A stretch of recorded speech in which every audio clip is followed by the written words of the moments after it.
আশুলিয়ার পাথালিয়া ইউনিয়নের ২৬টি দুর্গা মন্দিরে উপস্থিত ছিলেন বিএনপির শীর্ষ নেতৃবৃন্দ ও শত শত কর্মী। এ সময় ছিলেন সাভার উপজেলা বিএনপির সাবেক চেয়ারম্যান কফিল উদ্দিন সরকার, পৌরসভার সভাপতি মাইন উদ্দিন বিল্টু, ঢাকা জেলা স্বেচ্ছাসেবক দলের সাবেক সভাপতি আব্দুর রহমান বাবুল এবং ঢাকা জেলা উত্তর ছাত্র দলের সাধারণ সম্পাদক মাহফুজ ইকবাল। প্রতিটি মন্দির কমিটির হাতে নগদ ৭,০০০ টাকা আর্থিক সহায়তা প্রদান করা হয়। বিস্তারিত থাকছে মোজাম্মেল হোসাইনের প্রতিবেদনে। আশুলিয়া পাথালিয়া ইউনিয়নের ২৬টি দুর্গা মন্দিরে বিএনপির নেতাকর্মীরা পরিদর্শন করেছেন। অনুষ্ঠানটিতে উপস্থিত ছিলেন সাভার উপজেলার সাবেক চেয়ারম্যান, জেলা স্বেচ্ছাসেবক দলের এবং ছাত্র দলের নেতা ও স্থানীয় বিএনপি নেতৃবৃন্দ। তারা প্রতিটি মন্দিরে নগদ অর্থ সহায়তা দিয়েছে। বিভিন্ন মন্দিরে নেতারা সনাতন ধর্মাবলম্বীদের সঙ্গে সৌহার্দ্যপূর্ণ মত বিনিময় করেছেন এবং প্রতিটি মন্দিরের নিরাপত্তা নিশ্চিত করার জন্য স্বেচ্ছাসেবীদের নিয়োগ দেওয়া হয়েছে। বিএনপি নেতারা উল্লেখ করেন, সংগঠনটি সবসময় অসাম্প্রদায়িক চেতনায় বিশ্বাসী এবং সকল ধর্মের মানুষের নিরাপত্তা নিশ্চিত করতে কাজ করে।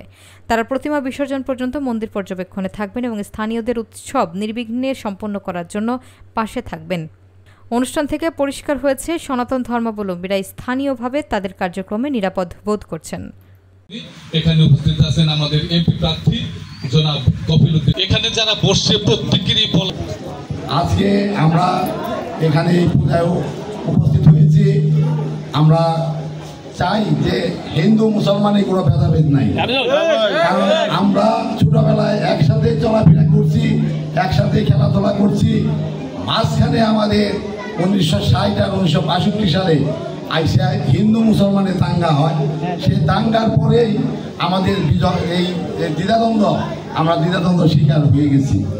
তবে আজকে আমরা চাই যে 1960 আর 65-কে আমরা ভুলে যে আমরা সামনে 1926 সাল, তারপরে যে সালগুলো আসবে, আমরা দ্বিধাদ্বন্দ্ব ভুলে গিয়ে হিন্দু মুসলিম ভাই ভাই একসাথে খেলাধুলা করে, একসাথে আনন্দ করে পূজা ঈদ আমরা যার যার ধর্ম শেষে পালন করব। আজকে হিন্দু যারা আছেন তারা তো এই মাটিতে জন্মগ্রহণ করছেন। আপনারা যারা আছেন, আমরা ছোটবেলায় থেকেই দেখতেছি আপনাদের জন্মস্থান এখানে, আপনাদের বাপ মাদের জন্মস্থান এখানে, দাদার জন্মস্থান এখানে, কিন্তু তারপরও আমরা কেন দ্বিধাদ্বন্দ্ব এত ভুগতেছি? কাজেই আমাদের এই দ্বিধাদ্বন্দ্ব ভুলে গিয়ে আমরা দেশকে ভালোবাসে, দেশপ্রেমিক হয়ে আমরা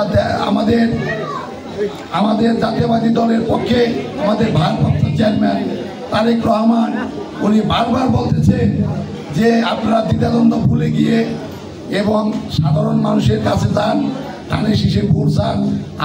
আমরা আপনাদের কাছে ধানের শীষে ভোট চাই এবং এই পূজা মণ্ডপ সুন্দর এবং সুষ্ঠুভাবে এটা শেষ হোক। এবং সবাইকে ধন্যবাদ দিয়ে আমি আমার বক্তব্য শেষ করলাম। ধন্যবাদ।